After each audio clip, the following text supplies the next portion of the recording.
galera, tudo bem com vocês? Espero que sim. Sejam muito bem-vindos ao Finder Podcast, nosso canal de histórias narradas autorais. Para quem ainda não me conhece, eu sou o Lupe Oliveira, escritor e narrador aqui do podcast. Fiquei um tempinho afastado por conta da correria do dia a dia, mas voltei com uma surpresa especial para vocês, um conto de Natal exclusivo. Esse conto se chama Um Pedaço do Passado e se passa dentro do universo distópico do meu livro O Começo Após o Fim. Preparei tudo com muito carinho e espero que vocês curtam. E se gostarem do episódio, não se esqueçam de apoiar o canal, curtam, comentem, compartilhem com os amigos, inscrevam-se aqui no Finder Podcast e ativem o sininho para receber todas as notificações. Quanto mais engajamento tivermos, mais episódios consigo trazer para vocês. Aliás, estou usando uma ajudinha da tecnologia, a produção dos vídeos e a narração contam com o apoio de uma IA. Eu escrevo o roteiro e ela transforma tudo em conteúdo. Claro que com suas limitações, mas esse formato vai continuar por enquanto. Espero que vocês curtam a experiência. Agora, sem mais delongas, bora pra vinheta e em seguida o nosso conto especial. Desejo a todos um Feliz Natal e um Ano Novo incrível, cheio de saúde, paz e realizações. Até mais, pessoal!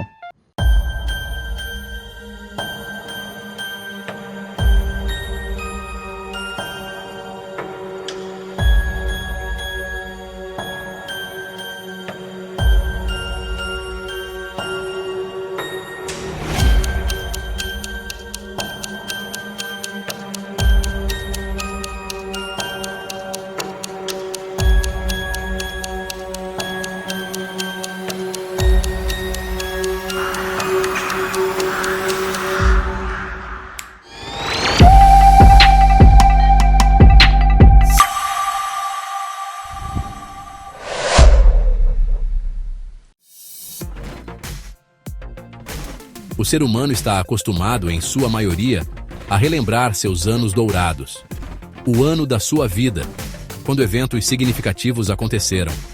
Algo grandioso, novo, diferente, surpreendente.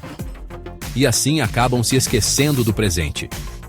No futuro, esse ciclo nostálgico se repete, e aquele ano que não teve muita importância em uma situação de dificuldade, torna-se um novo ano de sua vida. É um ciclo vicioso, manifesto nas pequenas coisas, atribuídas a significados especiais pelos saudosistas.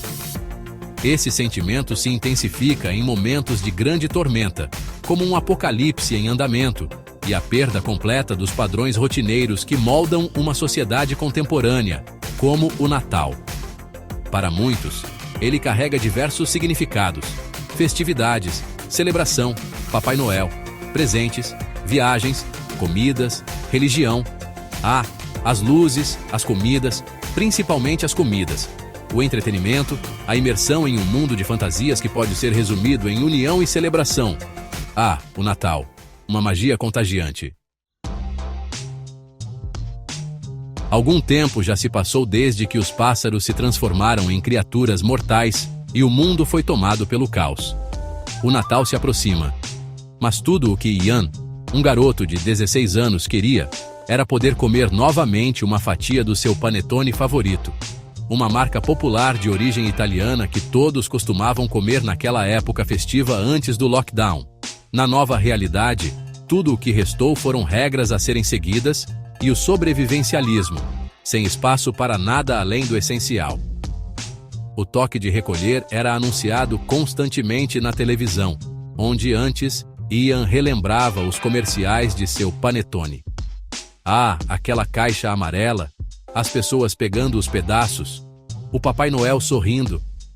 Essas imagens passavam em sua mente, ignorando completamente os avisos obrigatórios do governo. Sua mãe, espantada, olhava para a televisão enquanto uma transmissão clandestina hackeava o sinal do governo. Imagens de repressão violenta contra protestos começaram a ser exibidas. Ian, assustado, foi logo reprimido pela mãe, que desligou a televisão. Não assista a isso, Ian, disse ela com firmeza. Assim que sua mãe saiu, Ian ligou a televisão novamente, mas o sinal já havia sido restabelecido. O repórter do governo anunciava pela 1000ª vez naquele dia sobre o toque de recolher. No entanto, algo chamou a atenção de Ian: o fundo da imagem. Nas ruas interditadas por barricadas, ele reconheceu a antiga fábrica e loja de panetones que costumava visitar com a família. Naquele momento, uma ideia maluca surgiu em sua mente. Uma ideia que nasce quando a esperança de dias melhores desaparece, e só resta apegar-se àquela memória nostálgica. Algo a que todo ser humano está sujeito, mas que se manifesta com mais intensidade na imaturidade. A partir daquele momento, tudo o que Ian queria era comer um pedaço do seu panetone preferido antes que tudo acabasse. Mais tarde, naquele dia, enquanto ajudava os pais, Ian observava a decoração improvisada que se repetia nos últimos anos. Apesar de poucos, esses anos pareciam uma vida inteira para ele. Ainda que tentasse encontrar esperança, tudo o que passava em sua mente era seu panetone. Seu vizinho e amigo, Vinícius, planejava sair escondido no dia seguinte para buscar bebidas na casa de outros amigos e chamou Ian no walkie-talkie, anunciando que, além das bebidas, também haveria garotas por lá. Ian então questionou: Ian, mas e seus pais? Os pais dos seus amigos? Como vamos fazer isso com o toque de recolher? Vinícius: sabia que você ia perguntar, chato. Meus pais, você sabe, trabalham no hospital de campanha, e esses amigos também. Alguns outros são filhos de militares, inclusive. A casa é de boa, fica próximo. Antes que Ian pudesse questionar sobre as patrulhas, Vinícius respondeu que, com o aumento dos protestos, as patrulhas estavam reduzidas nos bairros mais afastados do centro e ele tinha um mapinha das rotas seguras. Ian aceitou, mas com planos próprios em mente. Pensava que, pouco tempo antes, estaria muito animado com as bebidas, as garotas e tudo mais que podia acontecer. Em um tempo em que o panetone ficava em último lugar, era apenas mais uma coisa rotineira. Enquanto flashes passavam em sua mente e se misturavam com a perturbadora realidade, Ian se aproximou da televisão para desligá-la. Seu pai pediu que ele a deixasse ligada caso surgisse alguma novidade dos rebeldes. O ar estava abafado naquele dia. O ar-condicionado funcionava como uma carroça velha, prestes a parar a qualquer momento. As janelas precisavam ficar trancadas o tempo todo. Nem mesmo uma gota de luz solar entrava na casa, devido ao medo constante de um pássaro portador do obscuro aparecer e tomar a mente de alguém. Tudo era tão maluco que Ian sentia desconforto da ponta dos pés ao último fio de cabelo, um sentimento que crescia a cada dia que ele continuava naquela realidade. Ian pegou seu prato de comida e sentou-se com os pais no sofá, enquanto programas antigos de comédia muda passavam na televisão. Ian já havia decorado todos os episódios de Mr. Bean, a única coisa que havia para assistir naquela altura. Naquele mês, todos os dias passavam o especial de Natal de Mr. Bean. De alguma maneira, Ian compartilhava dos pensamentos intrusivos na busca por seu panetone. Naquela noite, contudo, o episódio foi interrompido inesperadamente com o anúncio da abertura da loteria para vagas, destinadas à grande população da comunidade. Os pais de Ian ficaram animados. Mãe de Ian: nossa, amor, filho, bem que podia ser a gente. Ian, parem de se iludir, antes de conseguirmos, todo mundo já morreu. Seu pai o repreendeu, enquanto Ian, de cara fechada, debochava da situação. Antes que uma discussão calorosa se iniciasse, sua mãe interveio, mandando ambos calarem a boca.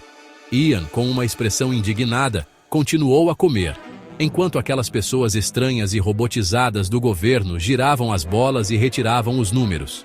Ele questionava em sua mente como ninguém nunca conheceu um ganhador e como, dentre todas as pessoas que conheciam, ninguém havia sido sorteado. Depois da decepção de não serem escolhidos, Ian levantou-se, lavou o prato e foi para o quarto. Fechou a porta e começou a montar sua mochila. Enquanto procurava uma lanterna, deixou cair seu antigo celular. Ele o ligou para verificar se havia sinal, mas não se surpreendeu ao ver que estava tudo bloqueado. Frustrado, chutou a quina da cômoda, contorcendo-se de dor, tentando não gritar e xingando o governo. Passado o momento, Ian desligou o celular e o colocou para carregar. Em seguida, pegou uma folha e começou a escrever uma carta. Sua mãe entrou no quarto e Ian escondeu a carta. Tá tudo bem, filho? Tá, mãe. Não quero conversar sobre nada, por favor. Tá bom, filho. Só vim pra dizer que amanhã eu e seu pai ficaremos de plantão o dia todo. No hospital de campanha? Sim, como você sabe? Só adivinhei, por causa do aumento dos protestos. Então, filho, tá ficando cada dia mais complicado. E nós estamos na linha de frente, fazendo quase o trabalho dos médicos também. Mas enfim, vamos entrar no plantão daqui a pouco e só voltamos amanhã no fim da tarde. Já deixei as tarefas na geladeira. Se comporta, evita sair, e se for na casa do seu amigo, coloca os protetores. Não vai pra lugar nenhum, tá tudo muito perigoso. Tá bom, mãe, eu sei, não sou mais criança. Naquela noite, Ian se revirou na cama. Seus pais se despediram dele antes de irem para o plantão. Ian levantou-se da cama, abraçou-os e disse: "Se cuidem." Seus pais, emocionados, disseram o mesmo enquanto repetiam as medidas de segurança.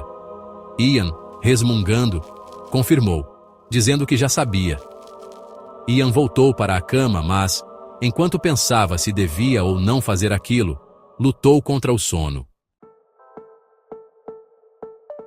Acordou na manhã seguinte com seu amigo chamando pelo walkie-talkie.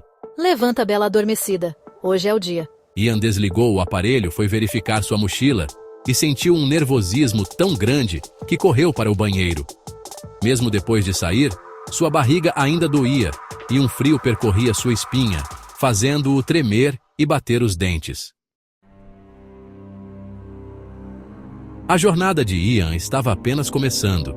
Ele sabia que o caminho à frente seria cheio de desafios e incertezas, mas seu desejo de recuperar um pedaço do passado era mais forte do que qualquer obstáculo.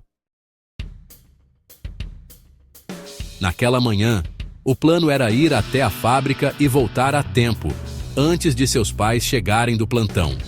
Seguindo parte da rota que Vinícius lhe havia passado, Ian colocou seus protetores, pegou a mochila e saiu de casa, enquanto seu amigo o chamava pelo rádio.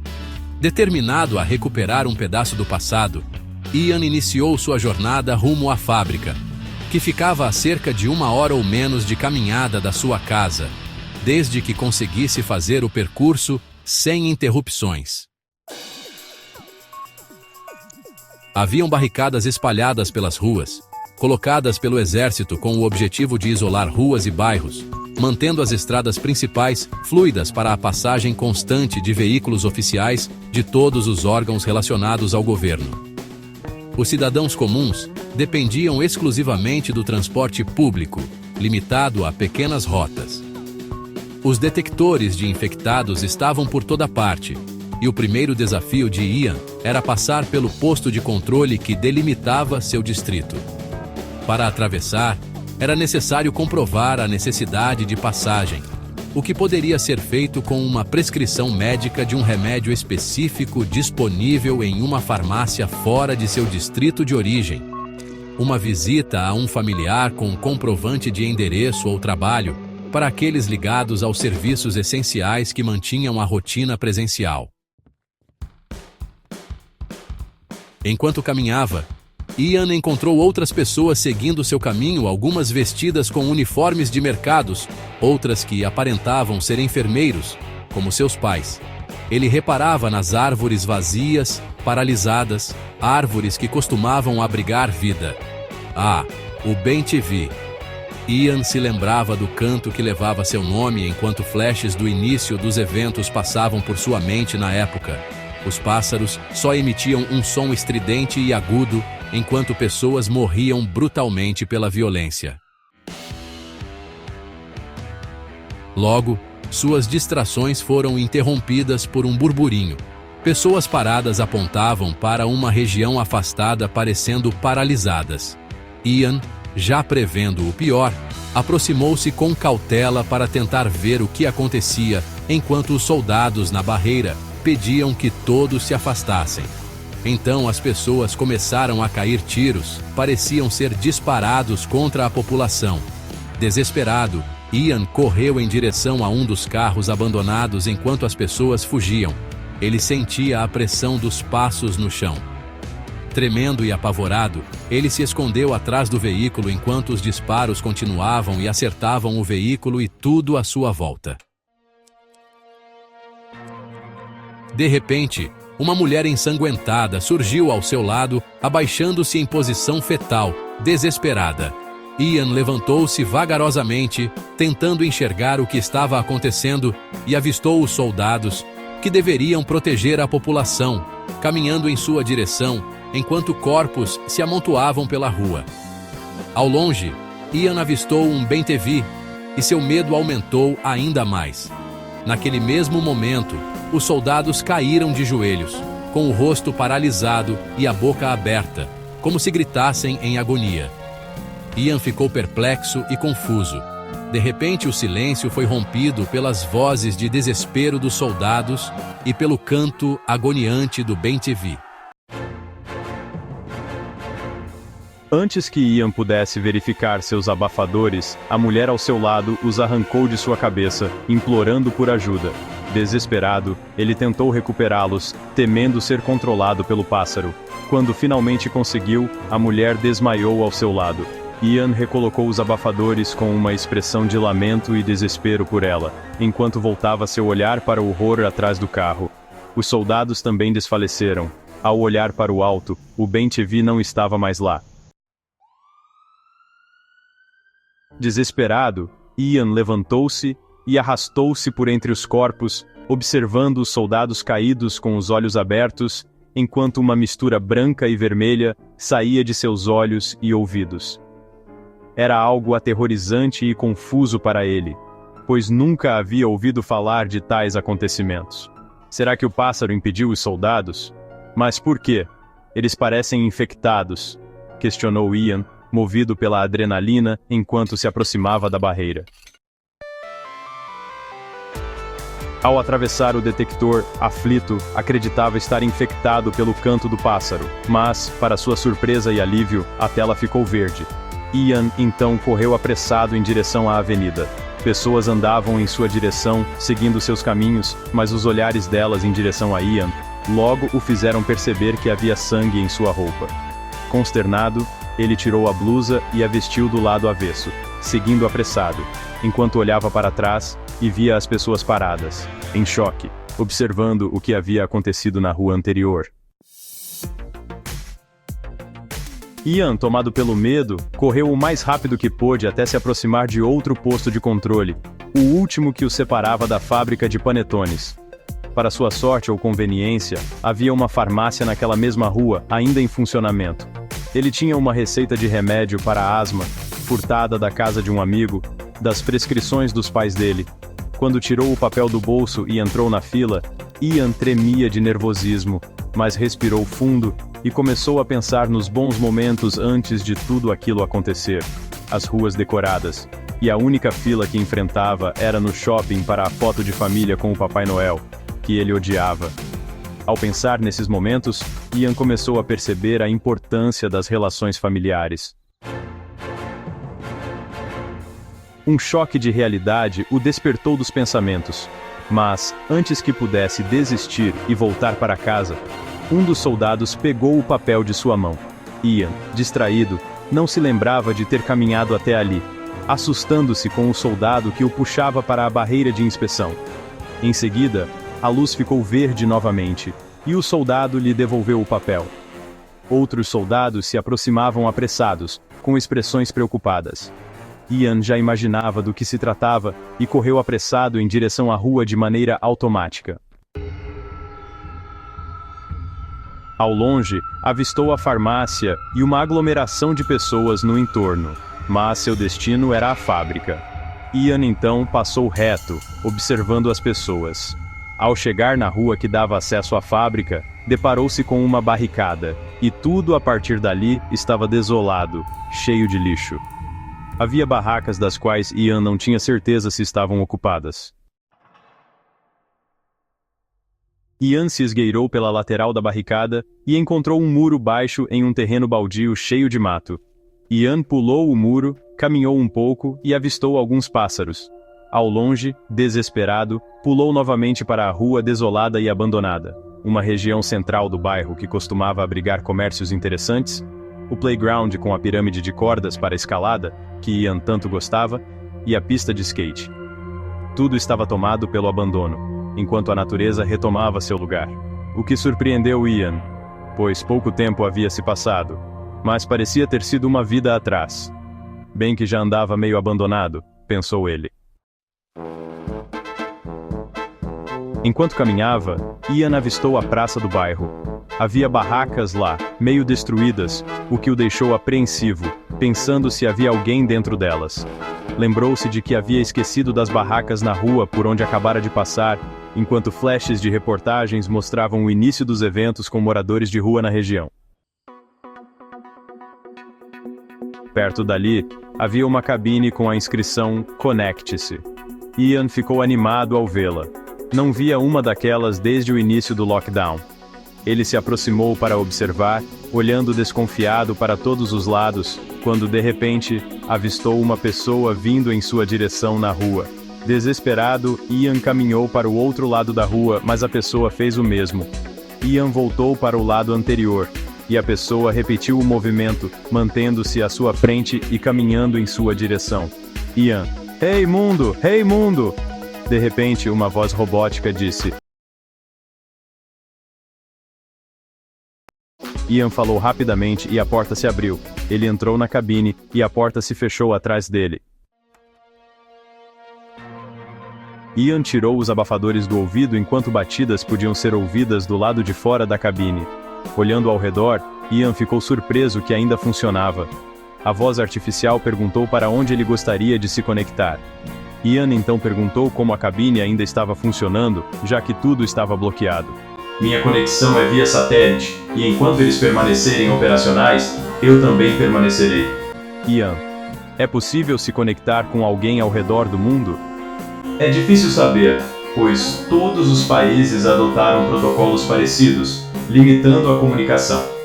Atualmente, ainda existem alguns pontos que permanecem conectados no Brasil. Gostaria de se conectar? Ian: não no Brasil, no mundo. Quero saber o que está acontecendo ao redor do mundo. Infelizmente, não tenho como passar essas informações, pois não recebo atualizações desde o início dos eventos. Porém, existem algumas cabines conectadas nos Estados Unidos da América, em São Francisco e Nova York. Gostaria de se conectar? Ian imediatamente lembrou-se dos filmes de Natal em Nova York. Ian hesitou por causa de seu inglês ruim, mas a voz artificial prometeu traduzir. Após escolher Nova York, a cabine se conectou, mas estava vazia. Ian tentou outra cabine no Central Park, mas novamente encontrou o vazio. Parece que não tem ninguém utilizando no momento. Gostaria de olhar as câmeras externas da cabine? Posso tentar acessá-las, se não tiverem sido bloqueadas. Ian aceitou, e imagens ao vivo da cidade apareceram ao seu redor. Tudo estava vazio e desolado. O rosto de Ian refletia o pavor, enquanto lágrimas desciam por sua face.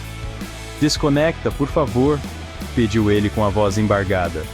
"Dá para ver fora dessa cabine também?" Sim, é possível. Vamos tentar. As imagens do lado de fora mostraram que a pessoa que o perseguia já havia desaparecido. Ian viu a fábrica ao longe, mas precisava correr até a próxima esquina para alcançá-la. Ian saiu da cabine e correu até a esquina. Ao chegar perto de seu objetivo, parou e olhou ao redor. Lutando contra si mesmo, decidiu voltar à zona de segurança. Ele retornou para a rua da farmácia sem fôlego e ajoelhou-se no chão. Flashes de momentos com seus pais e amigos passaram por sua mente. Ian então retornou para casa. Embora se sentisse covarde e frustrado, estava vivo. Enquanto caminhava para casa, ele pensou: se este for meu último Natal, será melhor ao lado da minha família do que com um panetone. Ao se aproximar do acesso à sua rua, Ian percebeu que tudo estava tomado pelas autoridades. Ambulâncias e veículos militares estavam espalhados. Soldados monitoravam os moradores e a área. Ian mostrou seu comprovante de residência e foi autorizado a passar. Ao entrar em casa, foi direto ao quarto, onde rasgou a carta que havia escrito na noite anterior. Pegou o rádio e chamou seu amigo Vinícius. Vinícius, aonde você estava, maluco? Ian, fui na farmácia. Vinícius, você viu o que aconteceu lá no controle? Ian hesitou. Quase contou a verdade, mas decidiu ser vago. Ian, agora, quando voltei, estavam tirando uns sacos. Tinha sangue lá. Vinícius, parece que uns controlados mataram todo mundo. Aumentaram a caçada aos pássaros. Coloca aí na TV. Ian, eu não confio em nada que passa. Tudo tá controlado por essa porra de governo. Em seguida, disse: Ian, cara, não me leva a mal, mas quero ficar de boa agora. Foi muito pesado o que eu vi. Depois, a gente se fala. Vinícius, tá de boa. Depois, a gente se fala. Se cuida. Ian desligou o walkie-talkie, tirou sua jaqueta suja de sangue, correu para o quintal, tirou toda a roupa e a queimou. Depois, foi para o banho. Após o banho, Ian foi até a geladeira procurar algo para comer. Mas ao preparar a comida começou a sentir-se tonto. Ele quase caiu, segurando-se na bancada para se estabilizar. Em seguida, um zumbido agudo tomou conta de seus ouvidos, tão forte que o fez gritar de dor. Passado o momento, Ian correu para o espelho no banheiro, tentando identificar qualquer sinal de anormalidade. Sua respiração estava acelerada e o rosto pálido. Ele não sabia se estava infectado ou se aquilo era apenas um reflexo do trauma. De repente, ouviu a porta da frente se abrindo e as vozes de seus pais, mãe de Ian. Filho, esqueceu a comida no fogo? Presta atenção. Ian correu até a cozinha, apagando o fogo rapidamente. Pai de Ian. Calma, deixa isso aí. Trouxemos uma surpresa para você. Sei que você queria isso desde o último Natal. Não sei se está bom, viu? Não é aquele que você gosta, infelizmente. Mas o diretor do hospital deu para os funcionários esse ano como agradecimento. Olha isso. Até ganhamos uma cestinha de Natal e um peru. Ian ficou surpreso e sorriu. Ian. Nossa, que demais. Como ele conseguiu essas coisas? Pai de Ian. Ah, não sei, filho. Cavalo dado não se olha os dentes. Deve ter contatos com os militares. Sei lá. Vamos aproveitar. Arruma essa bagunça. Ian se aproximou da cesta e pegou o panetone. Ele sentiu seu cheiro, cortou um pedaço e comeu como se fosse a melhor refeição da sua vida. Ian, não é a mesma coisa, mas tá bom. Enquanto observava a cesta novamente, algo começou a mudar. Ian teve um lapso e sua visão ficou turva. Ele caiu no chão em agonia, sentindo um peso insuportável na cabeça e no peito.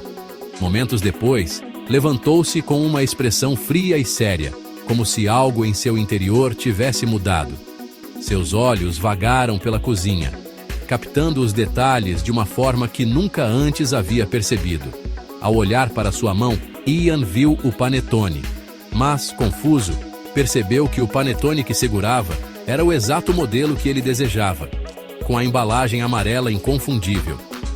Ele olhou ao redor e viu a mesma embalagem rasgada em cima da pia. Confuso, olhou ao redor mais uma vez, sentindo-se perdido na própria realidade. Ian, o que está acontecendo comigo? E assim ele ficou parado, sem saber se o que vivia era real ou fruto de sua mente.